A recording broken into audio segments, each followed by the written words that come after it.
They found her lying face down in the dust, the baby still swaddled and crying weakly beside her. Her dress was torn at the shoulder, and one boot had slipped off in the struggle. Blood trickled from her temple where the rifle butt had struck. More bruises blooming across her arms like dark violets. The baby, no more than a day old, had a soft trail of dried blood on her cheek from where her mother's nose had bled during the beating. The sun was unforgiving, burning away the morning fog and exposing her to the raw cruelty of the plains. The wagon tracks that had brought her here stretched on toward the horizon, fading into the harsh West Texas dirt.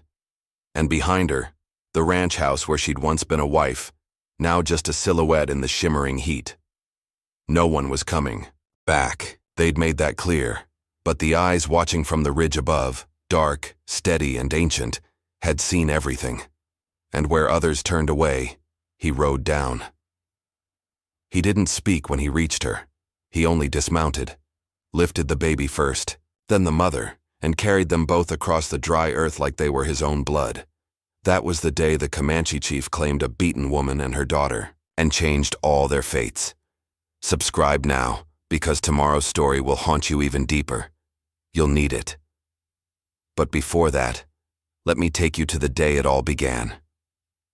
She was beaten for birthing a girl, but a Comanche. Chief took them in. Genre, romantic Western drama. Tone, emotional, cinematic, tragic but hopeful narration. Style, third person, highly descriptive and immersive. There was a silence to Dust Creek that didn't come from peace. It came from judgment.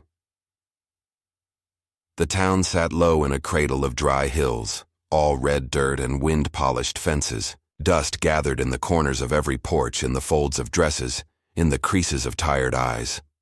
The church bell only rang on Sundays and deaths, and lately it had rung more for the latter. Folks spoke in hushed tones, especially when she passed by. Her name was Clara Rose. Once it had been spoken with pride. Now it was rarely said at all. She walked with a slight limp, her left leg not quite healed right after she fell from a horse as a child. People used to say it made her look delicate, even charming. But since her husband died in the war and left her with a baby in her belly and no man to speak for her, the townsfolk saw the limp as just one more sign of weakness, or sin, depending on who was talking. She lived on the edge of town, in a one-room shack left to her by her father, a quiet blacksmith who drank more than he prayed. The house was small, built from hand-cut pine and desperation, and it groaned in the wind like it remembered better days. Clara tended a small patch of earth out back, coaxing tomatoes and beans from soil that didn't want to give. Chickens scratched around the fence line, and a gray mule stood in the barn, half blind and older than the town itself. Clara hadn't had a real conversation in months, not since the baby came. It was a girl. The midwife hadn't even looked her in the eye after delivering her, just cleaned her hands and said, "Well, God help you," before walking out into the dark. From then on, Clara noticed how the silence grew thicker when she entered the general store. Mrs. Allman, the shopkeeper's wife, would suddenly remember something in the back room every time Clara stepped inside. Children whispered behind barrels, calling her cursed. A widow who birthed a girl? Alone? No husband to name the child? The Lord's punishment, they said. That's what it had to be. Even Reverend Thorne stopped visiting. So Clara stitched baby, clothes in the candlelight, and fed her daughter broth made from scraps and wild herbs. She hummed songs no one else remembered and prayed in whispers, just in case God was still listening to her. The baby, whom she named June after her mother, smiled often, despite everything, and Clara smiled back. It was the only time her face softened. Sometimes at night, she would hold June against her chest and walk to the edge of her small porch, where the land dropped off into the wide prairie. Coyotes howled. The stars, thick as spilled sugar, blinked overhead. The wind was sharp and dry, brushing the edge of her nightgown, and in that endless dark, she would whisper things to the baby. "They don't know us," she'd say. "But one day they'll see. One day someone will see you and not look away." But it never felt true. One morning, the first of the real heat came rolling in, the kind that made sweat cling to your bones before breakfast. Clara strapped June to her chest and walked into town. She needed salt and flour, and she'd been putting it off for days. She kept her head down, skirts gathered in her fists, and avoided every eye that tried to find hers. A group of boys stood near the well, laughing loud enough for her to hear. "Don't stare too long, she might hex you," one said. "She's already cursed the child, look at it. Poor thing ain't even got a daddy." Another boy mimed a limp behind her back. Clara didn't flinch. Not this time. She just walked straight into the store, ignoring the looks, ignoring the bite of shame in her throat. She counted out every coin carefully. She didn't ask for credit, but when she came back outside, something was off. The mule was pulling against the post, ears back, eyes wild. 3 men, boys really just old enough to shave, stood near her wagon. They looked at her, then at the baby, and then they laughed. "Funny, ain't it? How something so small can ruin a woman's whole life," one of them said. Clara turned to leave, but he grabbed her arm, rough and fast. "You think you can just walk around here like you belong?" he snarled. "You think anyone wants your bastard around their kids?" The slap came fast, stung the side of her face and knocked her bonnet to the dirt. She didn't scream. She just held June tighter, but the crying started anyway. Small, frightened wails against her chest. More people watched than helped.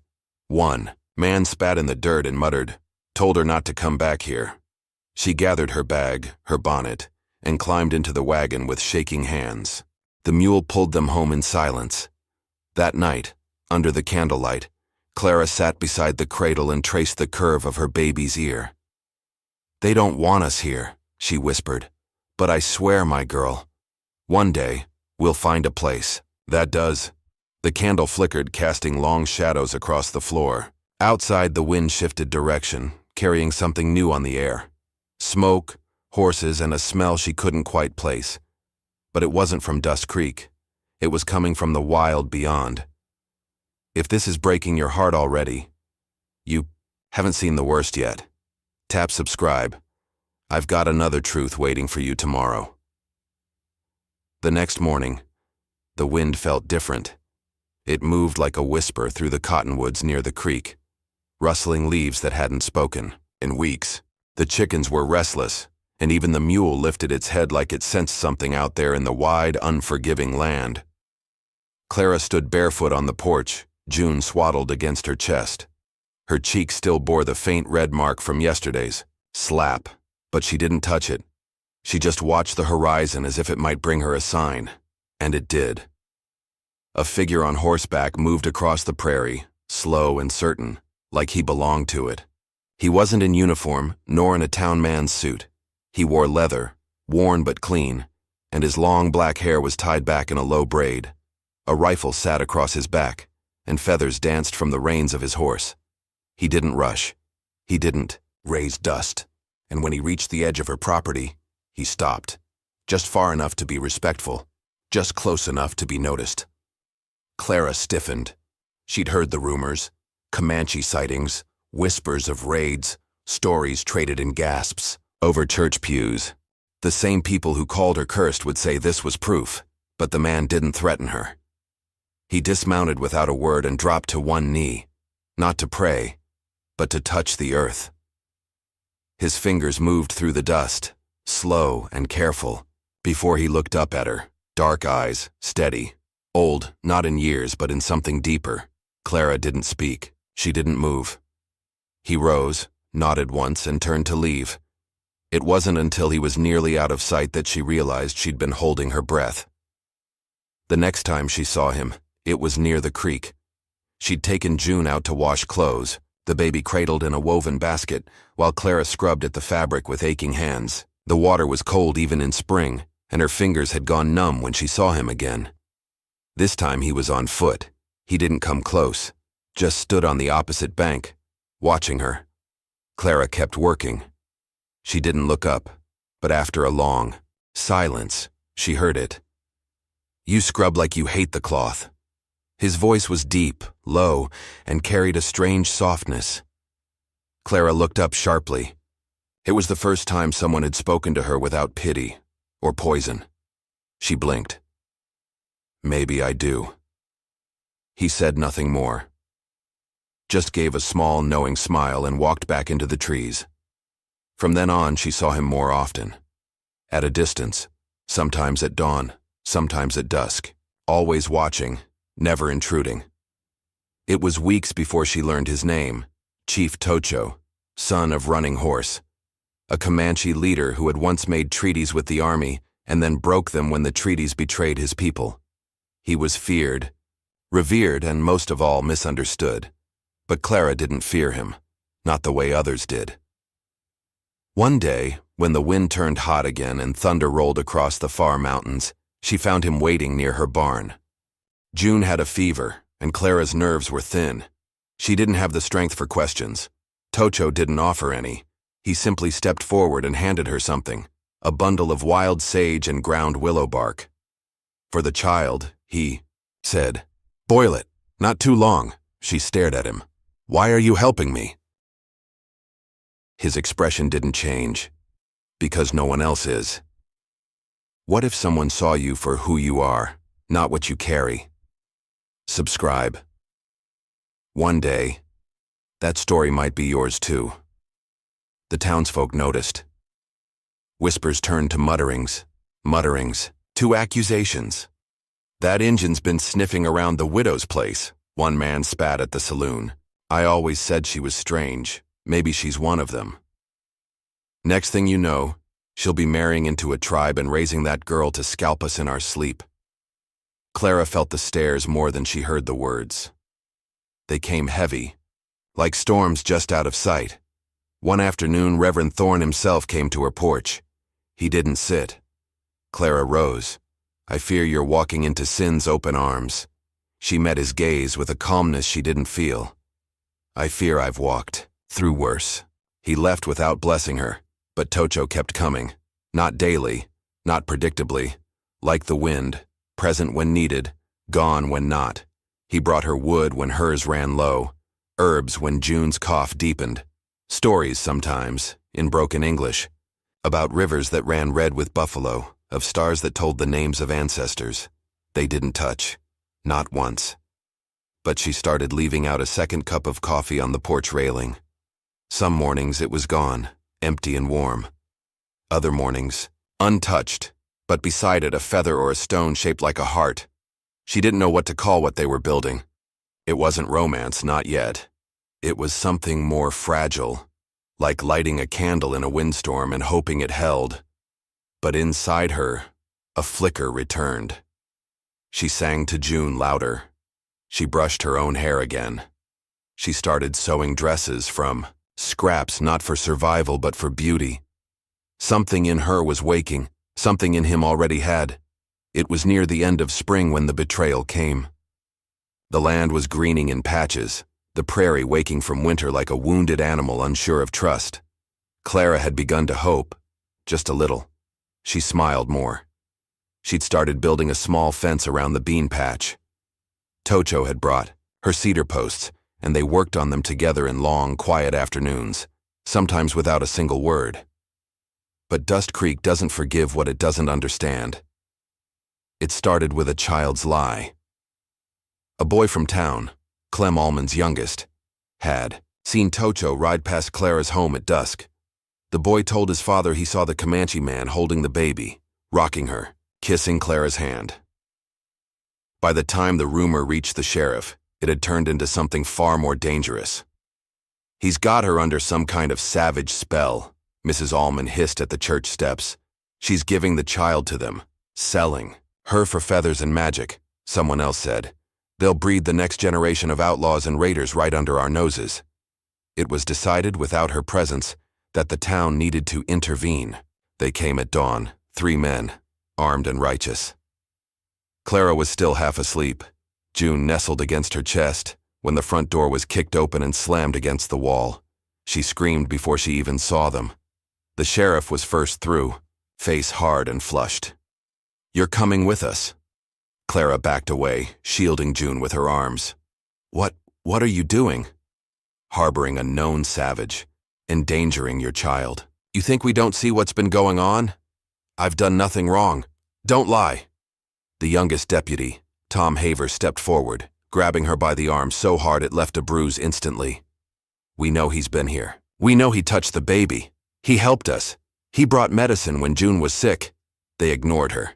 They pried June from her arms, the baby wailing loud and shrill. Clara screamed and thrashed, but it didn't matter. The world blurred into fists, boots, and rope. They dragged her into town like a criminal.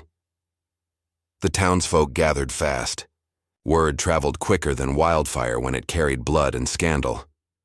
Clara was tied to the post outside the saloon. The sun burned down on her exposed skin as she bled from her mouth and cheek. Someone had thrown eggs. Someone else spat on her dress. The sheriff read charges that weren't written on paper, just born of fear and hate. She consorted with a savage, put her child at risk, corrupted the peace of Dust Creek.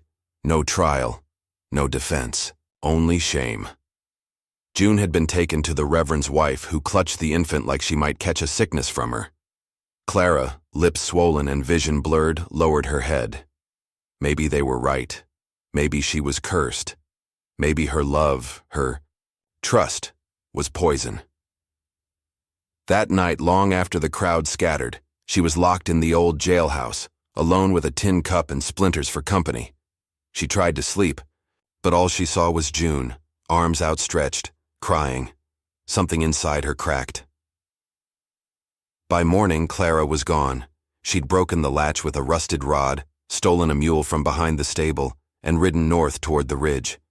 She didn't know where she was going. She just knew she had to get far enough away not to be found. The land turned wild the deeper she went. Brush tangled around her ankles, the wind colder, unforgiving. A storm brewed in the distance, and then the mule collapsed. So did Clara. She staggered into a snow-dusted clearing, her skirts torn, feet bleeding. The wind screamed through the trees. Her body finally gave in, folding beneath a dead pine, where she clutched a piece of her baby's blanket and let the dark take her. When Tocho found her, it was nearly dawn. He had tracked the blood. Small, drops like fallen berries, and the bent branches she didn't know she'd left behind. He didn't call her name. He just knelt beside her, placed 2 fingers at her throat and sighed at the weak thump of her heart. He didn't cradle her like a lover. He built a fire, slow and methodical, laid her near it, covered her with a hide from his own horse. Boiled, snow for water.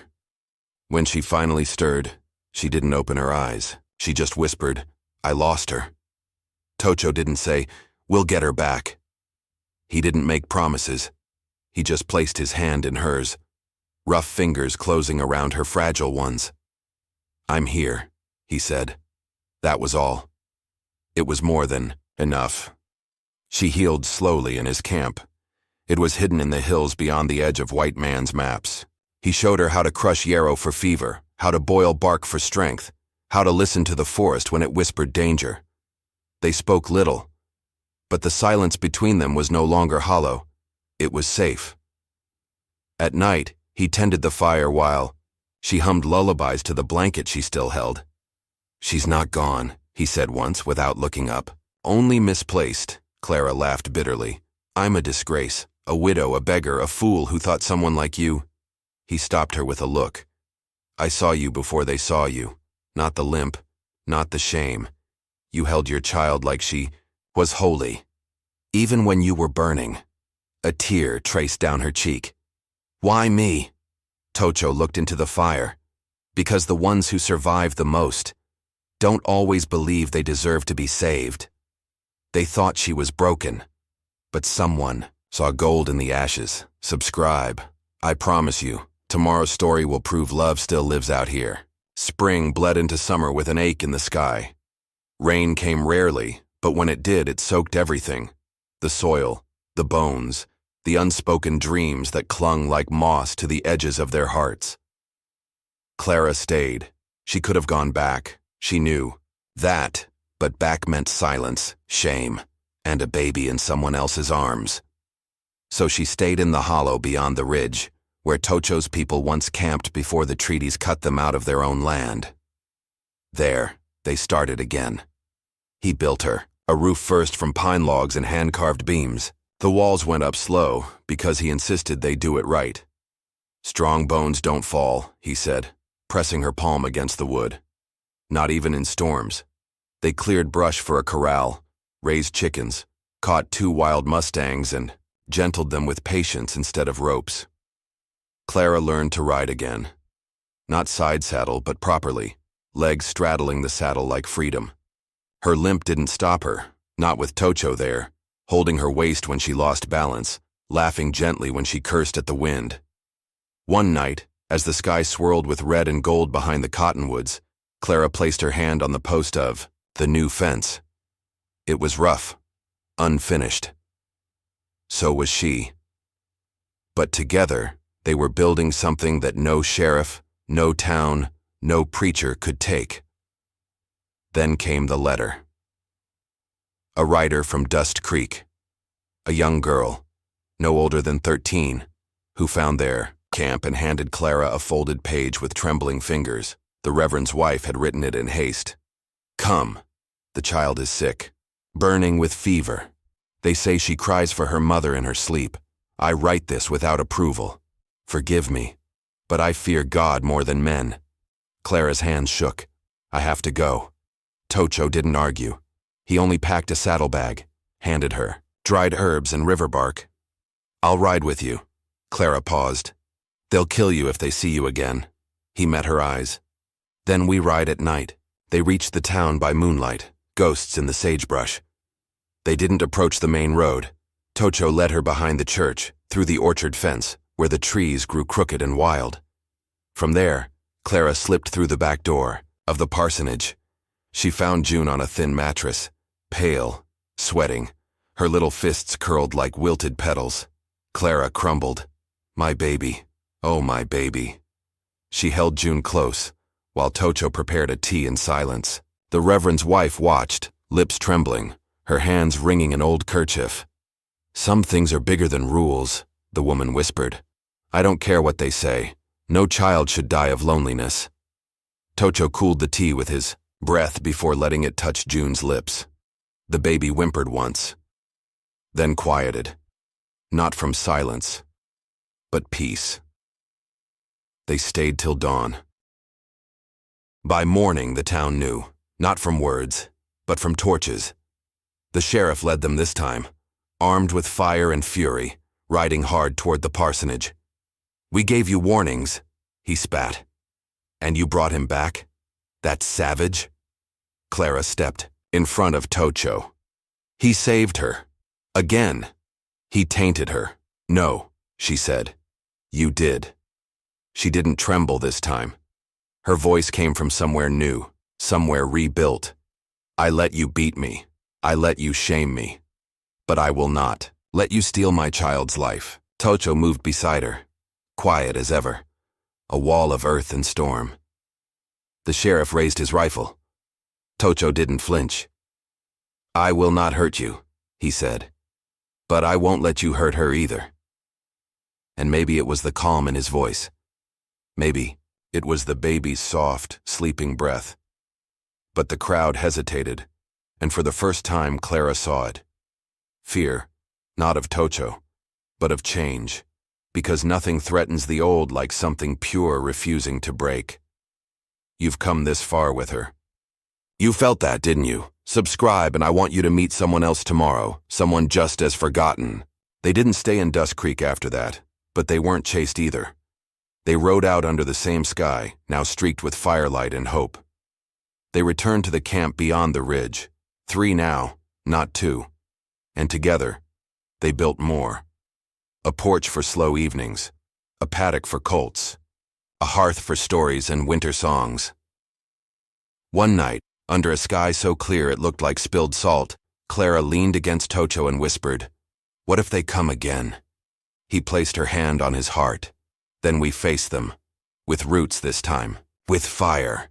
It happened in the fall, when the earth turned golden and quiet. The hills blazed with color, and the winds carried whispers from every direction, as if the land remembered every sorrow and every song. Clara had stopped looking back. Dust Creek became a memory, blurred faces, sharpened pain. But one letter brought it all crashing forward. Again, the Reverend's wife had passed. Pneumonia, a swift, merciless winter wind. And the letter simply read, "They're rewriting the records. They're asking questions now. Maybe it's time you returned." Clara read it twice. June played in the dirt beside her, now old enough to hum to herself, little boots kicking the air like she was dancing with ghosts.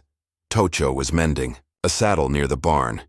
His fingers, dark and calloused, worked like he was fixing something older than leather.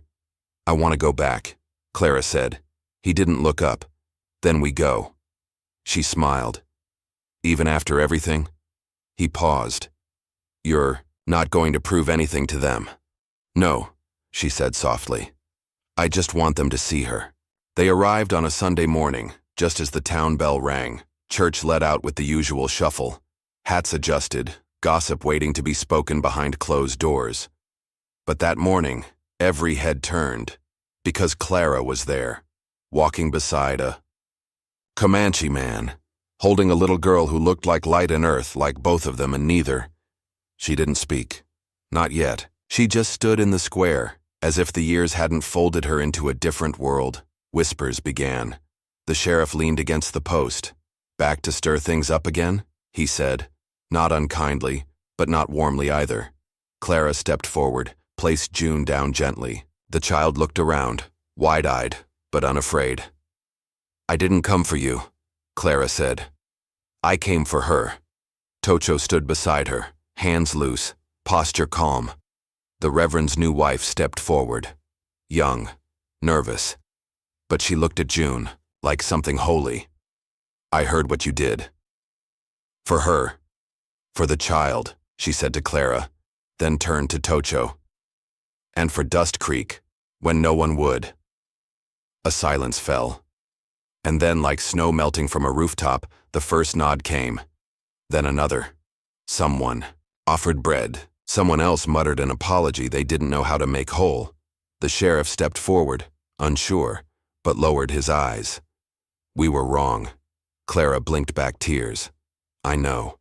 And in that moment, Tocho stepped forward, not to defend, or not to explain her, but to take her hand, right there in the town square, under the same church bell that had tolled the hour of her shame. He didn't say a word. He didn't need to. Because he chose her, in front of the people who once called her Curse, in front of the sky, in front of the child they had saved together. Week later, they were married beneath the stars, not in a church, not in front of lawmen, but beneath a canopy of cottonwoods, where Tocho's people once told stories of the stars being holes punched in the sky so the ancestors could watch.